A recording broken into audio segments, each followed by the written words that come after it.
네, 오늘 함께 나눌 말씀은 요나서 4장 1절에서 11절 말씀까지 나누겠습니다.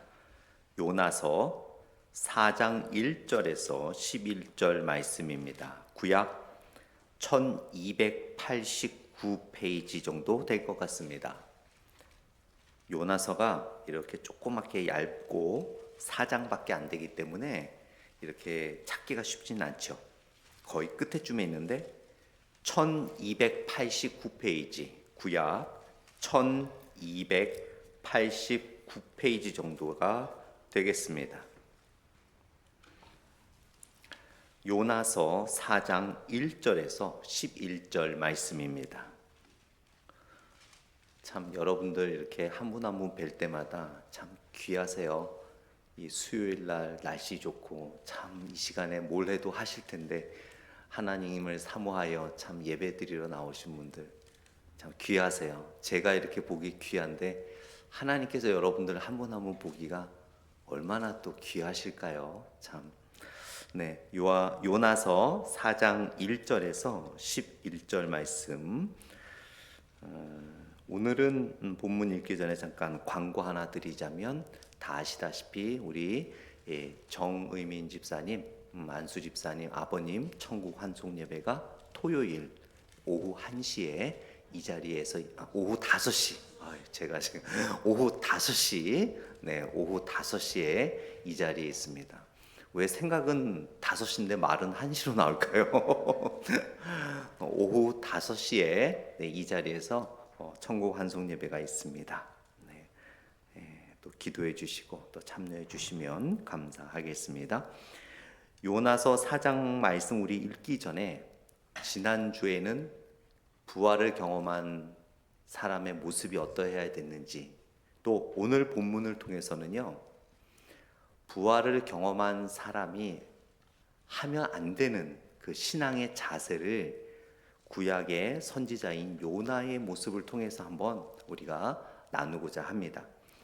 요나서 4장 1절에서 11절 말씀, 제가 1절 읽고 여러분들이 2절 읽으시면서 같이 교독하도록 하겠습니다. 요나가 매우 싫어하고 성내며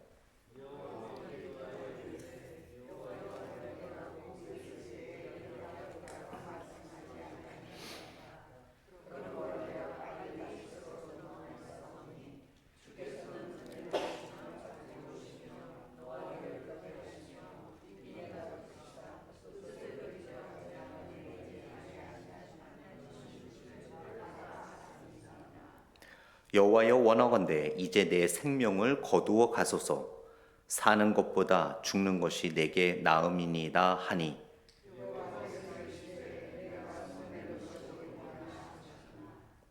요나가 성읍에서 나가서 그 성읍 동쪽에 앉아 거기서 자기를 위하여 초막을 짓고 그 성읍에 무슨 일이 일어나는가를 보려고 그 그늘 아래에 앉았더라.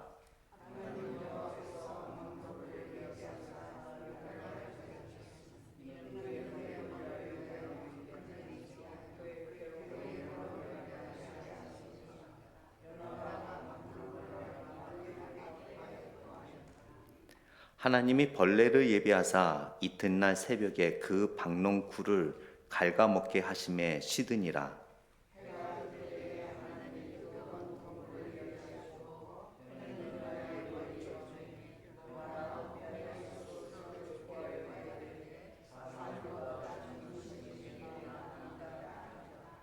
하나님이 요나에게 이르시되 내가 이 박농쿨로 말미암아 성내는 것이 어찌 옳으냐 하시니, 그가 대답하되 내가 성내어 죽기까지 할지라도 옳으니이다 하니라.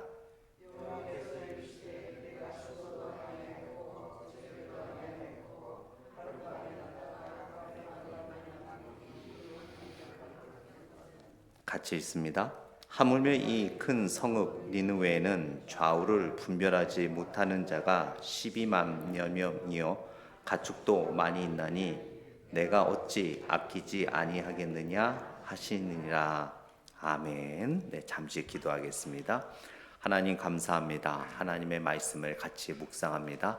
오늘 말씀을 통하여 비록 요나가 그리스도의 부활을 직접 경험하지는 않았지만 오늘 말씀을 통하여 그리스도의 부활을 경험한 우리가, 참된 신앙을 가져야 되는 우리가 요나처럼 혹 하나님의 마음을 아프게 하는, 혹 부활을 경험하지 못한 자처럼, 부활을 믿지 못하는 자처럼 우리가 삶을 살아가고 있지는 않는지 되돌아보며 묵상하는 시간 가질 수 있도록 인도하여 주시고, 오늘 우리가 잘 아는 요나의 모습에 우리의 모습을 비춰보며 혹 요나와 같은 부족한 부분이 있다면 이 시간을 통하여 하나님의 놀라운 은혜로 또한 성숙되어져 가는 우리가 될 수 있도록 인도하여 주옵소서. 예수님 이름으로 기도드렸습니다. 아멘. 요나 하면은 가장 먼저 생각나는 게 있죠. 큰 물고기. 그 물고기에 들어갔다가 다시 살아난 요나. 그러나 사실 이 요나서에서 가장 중요한 부분이라 그러면 이 마지막에 4장이라고 볼 수 있어요.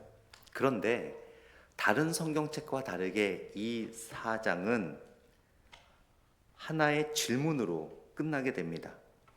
11절을 한번 다시 보시겠습니까? 11절을 보게 되면 하물며 이 큰 성읍 니느웨에는 좌우를 분별하지 못하는 자가 12만여 명이요 가축도 많이 있나니 내가 어찌 아끼지 아니하겠느냐. 하나님의 질문으로 성경이 끝나요. 여기를 읽으면 마치 그 다음 5장도 있고 6장도 있고 7장도 있을 것 같아요. 그러나 여기서 하나님께서는 요나에게 이 질문을 하고 딱 끝납니다. 왠지 아세요? 이 요나서 마지막을 통하여 저와 여러분들에게 하나님께서 질문하시는 거예요. 이 요나에게 주신 이 마지막 질문의 답변을 누가 해야 되는지 아세요? 저와 여러분들이 해야 되는 거예요. 어떻게 해요? 신앙의 삶을 통하여. 이 성경은 내러티브, 이야기도 있고 시도 있고 권면도 있고 예언도 있고 여러 가지 이야기도 있지만 이렇게 하나님의 질문으로 끝나는 성경이 있다는 것, 요나서를 읽으시면서 여러분 이 부분을 캐치해 보신 적 있으십니까? 너무 이상하잖아요. 어떤 명령도 아니고 진술도 아니고 하나님이 어떻게 하겠다는 것도 아니고 질문으로 끝나요. 12만여 명이요 가축도 많이 있나니 내가 어찌 아끼지 아니하겠느냐. 그리고 한글이기 때문에 하시니라 뒤에 붙으니까 이게 뭔가 이상한데 원어의 의미는 퀘션 마크로 끝나는 거예요. 영어도 마치 퀘션으로 끝납니다. He said, God said, God asked this question 하고 쭉쭉쭉 나가다가 하나님께서 퀘션으로 딱 끝납니다. 그 앤서 답은 누가 해야 된다고요? 저와 여러분들이 해야 되는 거예요. 그러면 오늘 우리가 이제 1절 말씀을 이렇게 쭉 보며 4장의 말씀을 보면서 어떻게 우리들의 삶이 이 질문에 답변하며 살아가야 되는가? 그리고 요나는 왜 이 하나님의 마음에 답변하는 삶을 못 살았는가를 한번 우리가 되돌아보면서 우리의 신앙을 다시 한번 돈독히 여기는 시간이 되기를 원합니다. 1절을 보게 되면 여러분, 요나가 매우 싫어하고 성내며라고 되어 있죠. 이 히브리어 원어예요. 이 4장 1절은 6개의 단어로 구성되어 있거든요. 6개 단어, 히브리어 원어에. 그런데 이 6개 중에 4개의 단어가 그 요나의 불편한 감정을 표현하는 단어로 구성되어 있어요. 그러니까 이 4장에서 이 요나의 기분이 지금 굉장히 안 좋은 거예요. 너무너무 안 좋은 거예요. 왜 이런 분노를 갖고 있습니까? 여러분은 아시겠지만 하나님께서 이 니느웨 성을 심판하셔야 되는데 회개했다고 심판하지 않은 것에 대해서 요나가 너무 화가 난 거예요. 왜냐하면 이 당시에 지금은 아무렇지도 않지만 이 요나가 선지자 활동하고 있던 이 당시에는 이 니느웨는 아수르라는 나라의 도시거든요. 이 아수르가 어떤 도시입니까? 요나의 민족인 북이스라엘을 점령하고 완전히 이름조차 없애버린 그 이방 나라의 수도가 니느웨인 거예요. 그러니까 요나는 선지자로서 복음을 선포하고 회개시켜야 되는 임무는 알고 있었지만 자기 민족을 묵사발낸, 나라의 이름조차 없애버린, 민족을 완전히 없애버린 유다는 나중에 이렇게 생존하게 되지만 북이스라엘은 완전히 사라졌거든요. 그 북이스라엘을 완전히 흔적도 없이 사라지게 한 이 아수르의 수도 니느웨 백성에 대한 나쁜 감정이 계속 있었어요. 그렇기 때문에 니느웨를 가고 싶지 않았어요. 그리고 거기는 하나님의 말씀을 전하면 다 사람들을 죽이고 성에다가 그 하나님의 말씀을 전하던 자들의 시체를 걸어놓고 그 성문에 들어갈 때 그 하나님의 말씀을 전하던 자들의 시체가 걸려 있는데 누가 거기 복음 전하러 가겠습니까? 가더라도 돌아서 가지. 그래서 니느웨, 그 요나는 니느웨를 가기를 싫어했죠. 어쨌든 큰 물고기에 들어갔다가 살아나서 복음을 전했는데, 하나님의 말씀을 전했는데 그들이 회개를 하는 거예요. 회개하지 말지. 요나의 마음은 그냥 하나님이 하라고 하니까 전한 거예요. 그러나 마음속에는 심판받아라, 심판받아라, 회개하지 마라, 회개하지 마라 이러고 하나님의 말씀을 전한 거예요.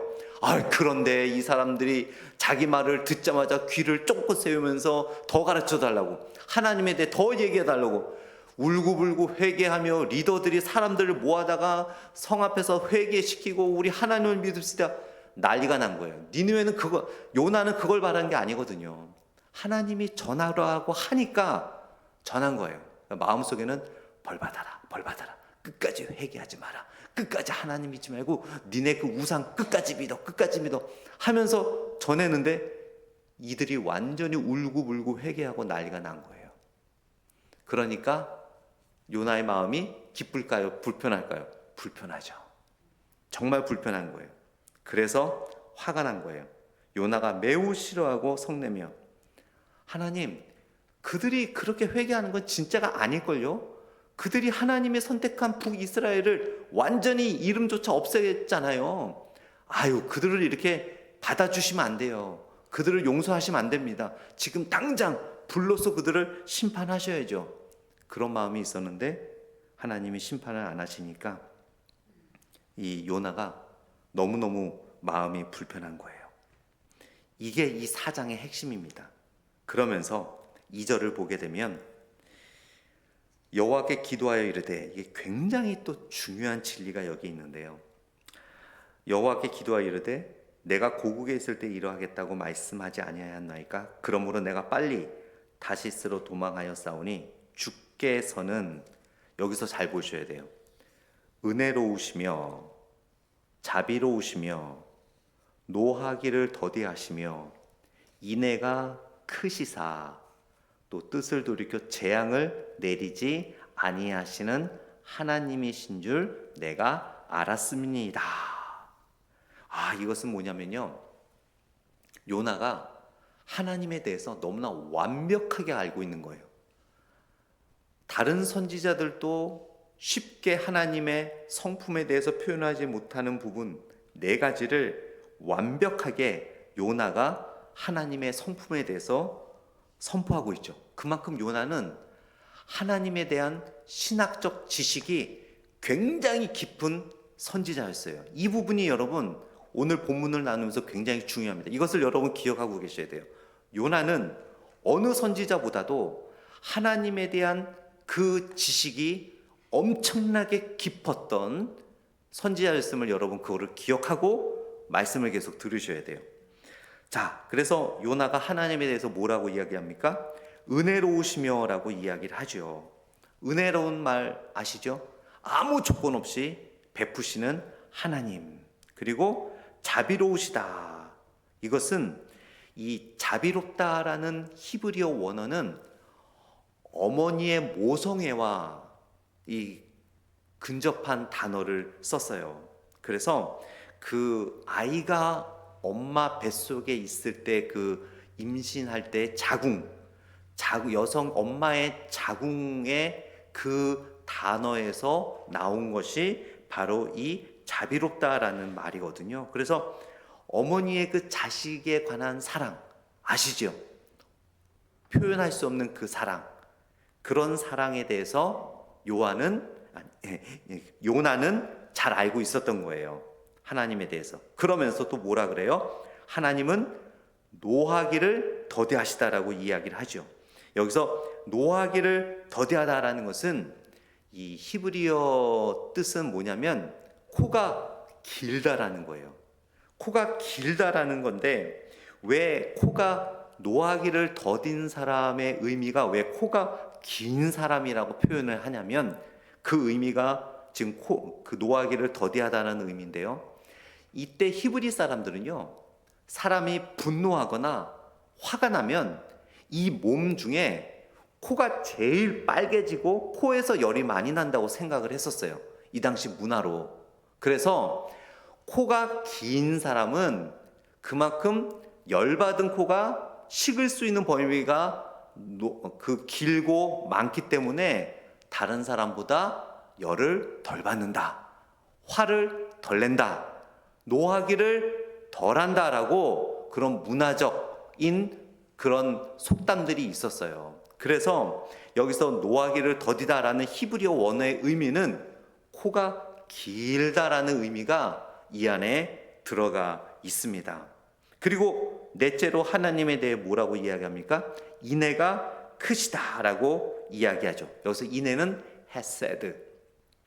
헤세드라는 것은 언약적 사랑, 하나님께서 약속하신 언약적 사랑, 그러니까 조건 없는 사랑을 의미하는 겁니다. 자, 이런 신학적 깊이로 요나가 하나님을 찬양하고 하나님에 대해 쫙 서술해 놓습니다. 그러면서 다섯 번째 또 마지막으로 뭐라고 합니까? 재앙을 내리시지 않는 분이라고 이야기를 하죠. 요나는 니느웨에서 체험을 했죠. 벌을 내리려시다가 회개함으로 재앙을 거두신 분. 이렇게 다섯 가지나 하나님에 대한 속성, 하나님의 성품을 신학적으로 잘 이렇게 나타낸 거예요. 자, 그런데 문제가 있어요. 하나님에 대해서 신학적으로, 소위 쉽게 표현하자면 지금 우리 시대의 성경적 지식이 굉장히 깊은 요나입니다. 이런 요나가 어떠한 마음과 어떠한 신앙의 자세를 갖고 있습니까? 니느웨 사람들에 대한 배려가 전혀 없죠. 니느웨 사람들에 대한 자비와 인애와 사랑이 전혀 없죠. 지금 보수적인 그 신앙과 자유주의적인 신앙을 이야기할 때 이런 이야기를 합니다. 신학자들 사이에. 자유주의 신학자들은 하나님에 대해서 더 깊이 알아야 될 필요가 있고, 보수의 신앙을 갖고 있는 사람들은 인간론에 대해서 좀 더 깊이 공부할 필요가 있다. 왜냐하면 자유주의 신학을 갖고 있는 사람들은 하나님에 대해서 바르게 알고 이해하지 못하기 때문에 자유주의적인 걸로 빠져나가는 거고, 보수적인 신앙을 갖고 있는 사람들은 하나님에 대해서 잘 알고 있는데 그 인간론, 즉 하나님이 인간들에 대해 얼마나 사랑하시고 얼마나 기회를 많이 주시고 얼마나 배려하시는지를 잘 이해를 하지 못해 신학적으로는 깊고 보수적이라 하지만 타인에 대해, 다른 사람에 대해 배려하는 마음이 많이 없다라고 그런 이야기들을 종종 많이 합니다. 신학자들 사이에. 자, 그런데 요나는 어떻습니까? 이 당시에 어느 누구보다도 신학적으로 깊은 지식을 갖고 있는 아주 정통 보수의 신학이 바로 요나였어요. 그런데 여러분, 신학은 보수 정통이라도 이 요나의 신앙은 어떻습니까? 과연 그 정통 보수의 신학과 이 요나의 신앙이 같이 가고 있나요?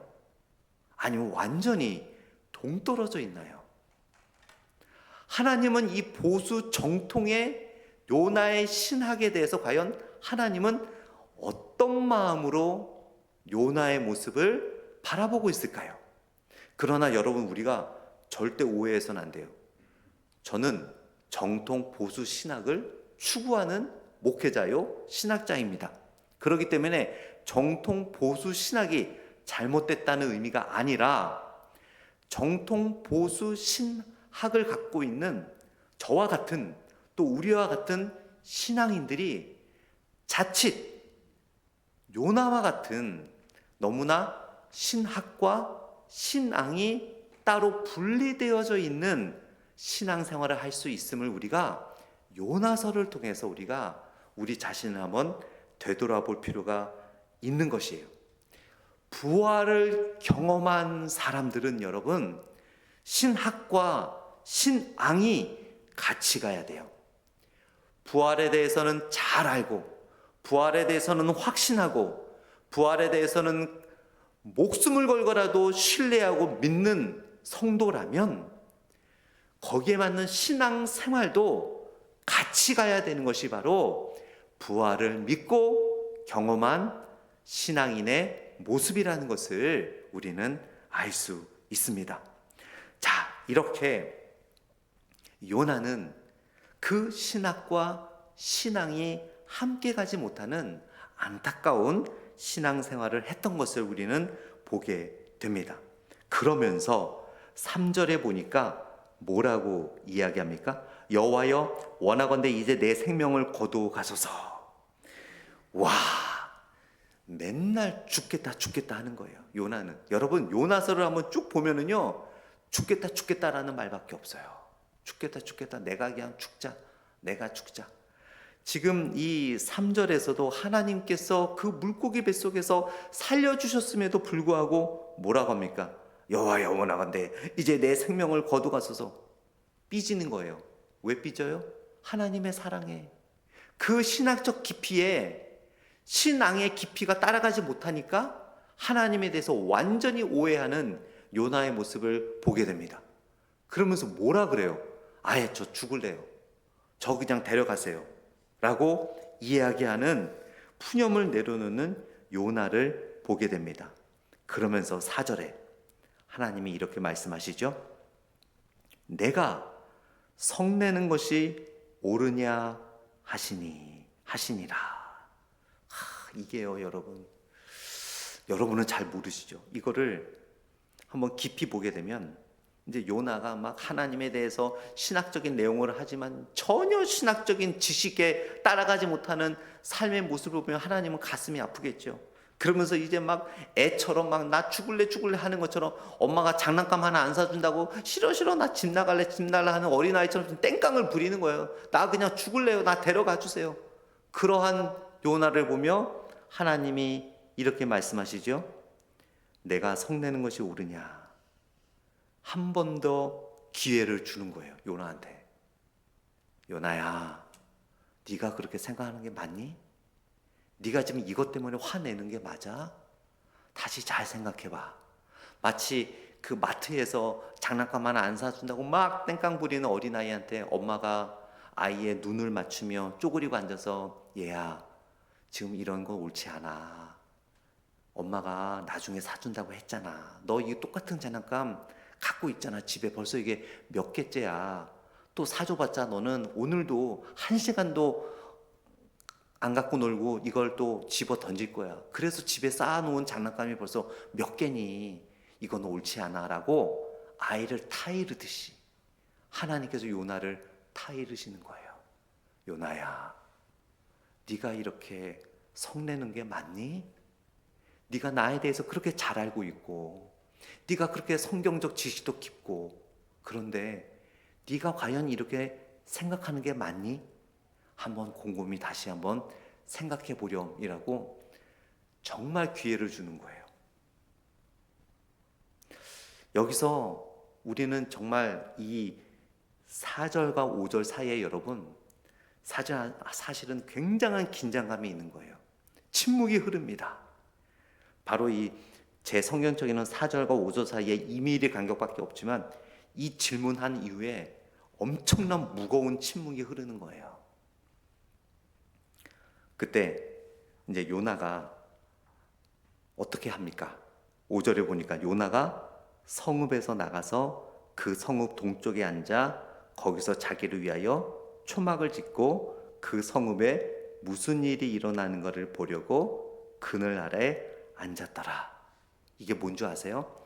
하나님께서는 요나에게, 요나야, 아까 말씀드렸듯이 엄마가 땡깡 부리는 아이한테 쪼그려 앉아서 아이 눈물 맞추시면서 이러면 안 되라고 타이르듯이 하나님께서 요나를 타이르셨잖아요. 근데 요나는 뭐 한 줄 아세요? 이 5절 말씀이 되게 정중하게 쓰여져 있으니까 요나가 뭔가 되게 고상한 행동을 한 것 같으면 고상한 행동을 한 것 같은데요, 절대 그거 아니에요. 요나는요, 끝까지 자기 생각대로 하나님께서 이 니느웨 성을 불로 심판하시나 안 심판하시나 그걸 기대하면서 심판해 줄 것을 기대하면서 멀찌감치 니느웨 성을 바라보는 거예요. 끝까지 회개하지 않는 요나, 끝까지 신학과 신앙을 함께 평행하게 가도록 노력하지 않는 신앙인의 모습. 내가 아는 대로, 내가 생각하는 대로, 내가 판단하는 대로 하나님께서 타이르고 기회를 주시고 좋게 말씀함에도 불구하고 끝까지 자기 자신의 고집을 버리지 않는 요나의 모습. 성읍을 나간 거예요. 아유, 하나님, 더 이상 나 생각 안 할래요. 아무 말도 하지 마세요. 우리 아들이 어렸을 때요, 제가 잔소리를 하니까 아들이 그러더라고요. 아빠, 그만해, 나 안 들을래. 랄랄랄랄랄라 하면서 아빠 얘기 안 듣는다고 랄랄랄랄라 하면서 안 들어. 요나가 지금 그러는 거예요. 하나님이 무슨 말을 하든 나는 내 생각대로 하겠습니다. 그러면서 심판하시라. 심판. 저 사람들은 죽여야 돼. 불로 심판받아야 돼. 그거를 기대하고 그 성에 있으면 자기도 죽을 것 같으니까 심판한다고 생각을 하니까 하나님의 자비와 용서는 안중에도 없는 거예요. 오직 자기 생각, 자기 주관, 저거는 심판받아야 돼. 그래서 자기도 심판받을 것 같으니까 도망쳐 나온 거죠. 멀찍이 나와 초막을 짓고, 이 초막은 나뭇잎으로 만드는 거예요. 초막을 짓고 그 성에 무슨 일이 일어나는지를 보려고 그늘 아래 앉았더라. 이거를 여러분 잘 상상하셔야 돼요. 이 모습을 보면 하나님은 너무나 가슴 아프신 거예요. 말이 안 통하는 거예요. 지금 여러분은 이 성경의 뉘앙스를 모르시죠? 하나님은 진짜 가슴을 치시는 거예요. 엄마가 아이한테 그렇게 얘기하는데도 막 더 소리 지르고 막 땡깡 부리는 거예요. 막. 사람들은 막 쳐다보면서 쟤 왜 저래 막 이러는 것처럼. 그러면서 그늘 아래 앉았죠. 어디 보자 하면서 그늘에 앉은 거예요. 심판. 죽어라. 그런 마음으로 하게 된 거죠. 그러면서 하나님께서 어떻게 하세요? 6절에 보니까 박농쿨을 예비하사 요나를 가리게 하셨으니 이는 그의 머리를 위하여 그늘이 지게 하며 그의 괴로움을 면하게 하려 하심이더라. 다시 한번 또 기회를 주는 거죠. 하나님의 자비와 사랑을 하나님께서는 보여주시는 거예요. 그럼에도 불구하고 여전히 요나는 깨닫지 못하고 있는 것을 보게 됩니다. 하나님께서는 그렇게 내가 성내는 것이 옳으냐라는 질문으로 기회를 주고 하나님은 손을 다시 내미는 거였어요. 그런데 이 4절과 5절은 굉장히 중요한 변화가 있다라고 말씀하셨죠. 하나님이 내민 손을 요나는 무시하고 하나님의 기회를 무시하고 자신의 길을 걸어간 거예요.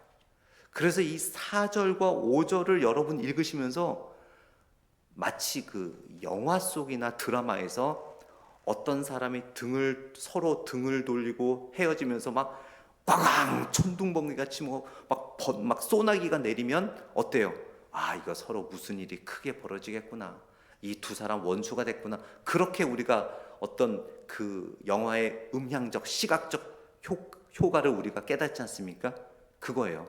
하나님은 손을 내밀었지만 요나는 등을 지고 자기 기대대로 될 것으로 가서 팔짱 끼고 보는 거예요. 심판, 심판, 심판 하면서. 그런데 그럼에도 불구하고 하나님은 또다시 요나에게 사랑을 베푸세요. 요나를 다시 한번 받아주시고 용납하십니다. 만일 하나님의 법대로 했으면 이 5절 이후의 말씀은 안 나와야 돼요. 요나는 바로 죽어야 됩니다. 심판받아야 돼요. 하나님의 명령을 거역했고 하나님께서 물고기 뱃속에서 구속해 주었음에도 불구하고 여전히 하나님의 뜻을 거부하고 자신의 뜻을 추구하는 선지자는 하나님 그 천둥 번개 벼락을 맞아 바로 죽어도 할 말이 없거든요. 이 6절부터 11절 말씀은 없어져도 될 상황이지만 하나님은 다시 한번 용납하시는 거예요. 그것도 그 뜨거운 햇살, 그 중동의 뜨거운 햇살을 가리기 위해서 박농쿨을 이렇게 자라게 하셔서 요나를 가려 주시는 거예요. 그 박농쿨 아래에 다시 한번 은혜를 받고 있는 자가 요나가 아니라 누굽니까? 우리라는 거예요. 저와 여러분이라는 거예요. 하나님께서 보이진 않지만 여러분이 가는 곳곳마다 박농쿨로 여러분을 보호하고 계시는 거 느끼십니까? 가정에도요, 박농쿨이 있어요. 여러분 직장에 가시잖아요. 눈에 보이진 않죠. 때로는 하나님을 멀리하고 하나님의 말씀을 순종하지 않는 여러분을 위해 가는 곳곳마다 하나님께서 박농쿨로 사탄으로부터 보호해 주시고 사탄의 공격으로부터 보호해 주시고 악의 유혹으로부터 보호해 주시는 하나님의 박농쿨을 우리는 믿음의 눈으로 볼 수 있어야 돼요. 그것이 바로 부활을 경험한 자의 삶이에요. 그러나 요나는 그걸 깨닫지 못하는 거예요. 당연하다고 생각하는 거예요. 그러나 여러분, 하나님이 주시는 은혜가 당연하다고 생각하면 안 되겠죠. 여러분의 삶 곳곳에 여러분을 공격하고 시험하고 무너뜨리려는 사탄의 수많은 공격으로부터 막아주는 방어막인 박농쿨이 여러분 삶마다 걸음걸이마다 가는 곳마다 있음을 여러분 기억하시고 감사하셔야 돼요. 그거를 기억하는 사람이 범사에 감사할 수 있는 거예요. 사도 바울이 그랬거든요.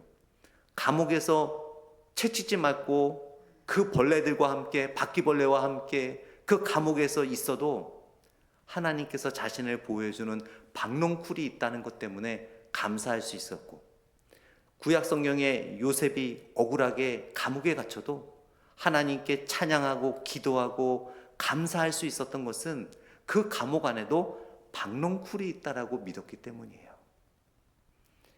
여러분은 혼자가 아닙니다. 어디서 무엇을 하든 아무리 누가 여러분의 마음에 상처를 주던, 아무리 경제적으로 어려움이 있든, 아무리 육체적으로 고통이 있든 거기에는 하나님의 사랑의 박농쿨이 있음을 여러분 기억하시기 바랍니다. 자, 그렇게 예비하셨죠. 그런데 그 요나는 어땠어요? 그거 보고 크게 기뻐했어요. 근데 여러분 여기서 그 원어를 보게 되면 사실 크게 기뻐했다, 이것만 보면 여러분 드디어 요나가 하나님의 사랑을 깨닫고 크게 기뻐했구나, 이렇게 이해할 수 있겠죠. 그런데 그게 아니에요. 제가 박수 친 거는 잠 깨시라고 여러분들 주무신 분은 안 계시겠지만 가끔씩 이렇게 눈을 번쩍 뜨시더라고요. 그게 아니에요. 여러분, 이게 되게 중요한 부분이에요. 크게 기뻐하였더니 왜 기뻐한 줄 아세요? 그렇지, 하나님이 나한테 손 든 거야. 내가 이겼어. 내가 이겼기 때문에 나한테 이래 박농쿨까지 해주시고 잘해주시는 거 아니야? 그럼 하나님 내 말이 맞지요, 그치요? 이런 의미로 크게 기뻐한 거예요.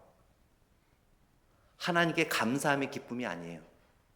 내가 이겼다. 내가 하나님을 이겼다. 그럼 그렇지. 하나님도 때로는 오해하실 때도 있어. 판단을 잘못하실 때가 있어. 그럼 그렇지. 결국 내가 하나님을 나의 변론으로 하나님의 마음을 바꿨구나. 그러니까 이렇게 박농굴도 만들어주시고 나한테 미안한 감정이 있으니까 이러시는 거 아니야? 라는 의미로 크게 기뻐하였더니라는 원어의 의미가 여기 있는 거예요. 여러분, 우리가 삶을 살아가면서 기뻐할 때 정말 하나님의 은혜에 감사해서 기뻐합니까? 아니면 내가 이뤘다고 기뻐하나요? 부활을 경험한 사람들은요, 요나처럼 이건 당연한 거야. 하나님이 나한테 당연히 이렇게 해주셔야지. 그래서 기뻐하는 기쁨이 아니라 하나님의 은혜와 사랑에 우리는 감사의 기쁨이 있어야 될 줄 믿습니다. 그러면서 하나님이 여기서 또 끝나지 않아요. 참 저는 이 4장 말씀을 보면서 와, 진짜 이 구약 성경 전체에 죄인을 하나님이 얼마나 사랑하시는지 세세하도록 우리의 삶 속에 디테일하게 깨닫게 해주는 부분이 이 요나서 4장인 것 같아요. 거기서 끝내지 않고 정말 그렇게 잘못된 판단으로 내가 하나님을 이겼다라는 마음으로 자만과 교만으로 기뻐하는 요나를 이제는 치셔도 되는 거 아니에요? 이제까지는? 너무 오래 참는 거 아니에요, 여러분? 너무 오래 참잖아요. 저는 이 말씀을 묵상하면서 하나님 이제는 좀 치시지. 그러나 또 기회를 주세요. 7절 말씀에 하나님이 벌레를 예비하사, 또 8절에 해가 뜰 때 하나님이 뜨거운 동풍을 예비하셨고, 다시 한번 요나에게 깨달음을 주기 위해서 벌레를 예비하시고 뜨거운 동풍을, 이것 때문에 어떻게 돼요? 그 박농꾼이 다 사라지잖아요. 그 박농꾼이 사라지면서 요나가 어떤 마음을 가졌습니까? 너무 아쉬워했잖아요. 그러면서 하나님이 여러분이 잘 아시다시피 요나에게 이렇게 말씀하셨죠. 요나야, 하룻밤 사이에 너를 가려주던 이 박농쿨이 사라졌다고 네가 이렇게 아쉬워하는데, 내가 창조하고 만든 나의 형상으로 만든 이 니느웨 백성이 이제는 깨닫고 나를 섬기겠다고 하는데 어찌 내가 이들을 심판하리요? 그거를 가르쳐 주기 위해서 박농쿨을 한번 없앤 거거든요. 그러면서 10절에 여호와께서 이르시되 내가 수고도 아니었고 재배도 아니었고 하룻밤에 났다가 하룻밤에 말라버린 이 박농쿨을 아꼈거든. 우리 11절 말씀 같이 읽어볼까요? 시작. 하물며 이 큰 성읍 니느웨에는 좌우를 분별하지 못하는 자가 12만여 명이요 가축도 많이 있나니 내가 어찌 아끼지 아니하겠느냐. 여기서 여러분 굉장히 중요한 단어가 나와요. 성경 있는 분들은 요나서 1장 2절을 한번 펴보세요. 요나서 1장 2절. 요나서 1장 2절 같이 읽습니다. 시작. 너는 일어나 저 큰 성읍 니느웨로 가서 그것을 행하여 외치라. 그 악독이 내 앞에 상달되었음이니라 하시니라. 여기서 큰 성읍 니느웨, 이거 잘 기억하시고요. 그 다음 마지막 11절, 제일 처음은 하지만 요나서 1장의 제일 처음 부분이라고 할 수 있는 2절에서의 큰 성읍과 제일 마지막 장 마지막 절의 큰 성읍의 이 의미는 전혀 다릅니다. 여러분, 이거를 잘 아셔야 돼요. 전혀 달라요. 1장 2절에서의 니느웨 성을 말하는 큰 성읍은 진짜 라지, 빅, 사이즈로 크다라는 의미예요. 그러나 여기서 하나님께서 회개한 니느웨에 대하여 큰 성읍이라고 이야기하는 것은 하나님 마음에 이제는 크게 와닿았다는 의미예요. 하나님에게 크게 소중한 느느웨, 완전히 바뀌었어요. 회개하기 전에는 그저 라지한 큰 성이었고요. 회개한 니느웨는 이제 하나님 마음에 가득하게 된 거예요. 하나님께 너무나 크게 소중한 니느웨라는 거죠. 그 성읍을 내가 어찌 아끼지 아니하겠느냐. 하나님은 이 니느웨에 대해서 크게 사랑하시는데 요나는 요만큼도 사랑하지 못하는 그의 모습. 요나는 하나님에 대해서 지식적으로는 이만큼 알고 있는데 하나님의 마음은 손톱만큼도 알지 못하는 요나의 신앙의 모습. 이것은 바로 부활을 믿는 자들이 가지면 안 되는 그러한 모습을 우리들에게 보여주고 있는 것입니다. 말씀을 맺도록 하겠습니다. 참 이 요나의 이야기 한다면 큰 물고기가 떠오르지만 요나의 가장 핵심적인 이야기는 바로 4장입니다. 이 4장을 통해서 하나님께서는 얼마나 여러분을 사랑하시는지, 여러분 오늘부터 믿음의 눈으로 보십시오. 집에 가시면 박농쿨이 있을 거예요. 하나님께서 보여주신. 내일 직장에 가시면 거기에도 박농쿨이 있고요. 여러분 방에 가시면 거기도 박농쿨이 있고요. 여러분이 가는 곳곳마다 모든 사탄의 고통과 고난과 시험으로부터 하나님께서 다 막아주신, 마치 십자가에서 두 팔을 벌려 우리에게 모든 사탄의 공격을 막아주신 그리스도의 팔처럼 믿음의 눈으로 보시면 곳곳에 하나님의 박농쿨이 다 있을 거예요. 그러나 우리는 그것을 못 보고 살아갈 때가 많이 있었죠. 요나가 하나님에 대해서 기술한 신학적 지식은 굉장히 깊었습니다. 이 당시에 많은 선지자들이 있었지만 요나처럼 이렇게 신학적으로 딱딱딱 조직 신학적으로 하나님에 대해서 이렇게 기술하는 선지자는 별로 없었어요. 그러나 안타까운 것은 이런 보수 정통의 신학을 갖고 있던 요나가 그의 신앙은 거기에 쫓아가지 못했다라는 거예요. 한번 우리의 모습을 되돌아보기를 원합니다. 우리가 수없이 오랫동안 신앙생활을 해왔는데 이 보수 정통의 신학이 과연 보수 정통의 신앙을 같이 가고 있는지, 혹시 우리가 요나와 같은 그런 모습은 살아가고 있지는 않았는지 한번 되돌아보기를 원합니다. 그리고 제가 설교 초에 말씀을 드렸듯이 11절 말씀,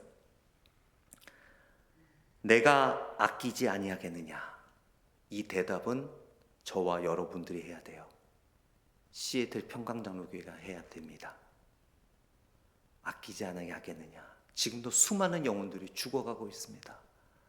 지금도 이 시애틀 지역에 교회를 다니다가 상처받아 전전긍긍하며 교회를 찾지 못하고 교회는 다 똑같아 라고 생각하시면서 정말 평화롭고 평강스러운 우리 교회를 아직 보지를 못하고 찾지를 못하고 와보지 못해서 아직도 다른 마찬가지라고 하지만 정말 여러분 우리 교회에 한번 와서 보시오 한번 하세요. 얼마나 평화롭고 너무 좋습니까? 진짜 너무 감사해요. 이렇게 좋으신 장로님들과 성도님들과 언제 이런 신앙생활을 해보겠습니까? 안 그렇겠습니까?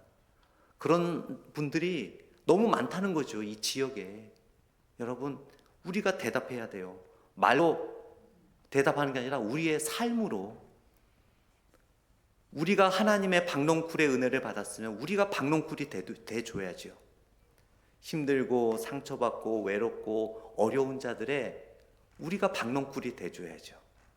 그들을 보살피고 그들을 배려하고 그들을 도와주고, 정말 전에도 말씀을 드렸지만 저희 교회 방문하는 모든 분들에게 우리가 박농쿨이 돼줘야죠. 선교지에 박농쿨이 돼줘야 되고 이웃들에게 박농쿨이 돼줌으로 인해 이 나머지 4장 이후에 12절을 여러분이 써 내려가시기를 간절히 축원드립니다. 기도하겠습니다. 하나님 아버지, 바로 요나의 모습이 우리의 모습이 아닌가 싶습니다. 부활을 경험한 우리의 모습, 하나님, 참 하나님께서는 끝까지 우리들에게 여기저기 박농쿨로 인해 하나님의 사랑과 자비와 은혜를 많이 베풀어 주셨건만 우리는 우리가 잘난 줄 알고 그저 기쁨에 만족하여 살아왔습니다. 지금도 하나님께서는 요나서를 질문으로 마무리하시고 그 이후에 답변을 우리들에게 삶으로 하기를 원하십니다. 하나님의 사랑을 전하는 우리가 되게 하시고 보수 정통의 신학과 신앙이 동행하는 우리의 실천적인 신앙의 삶 되게 하여 주옵소서. 예수님 이름으로 기도드렸습니다. 아멘.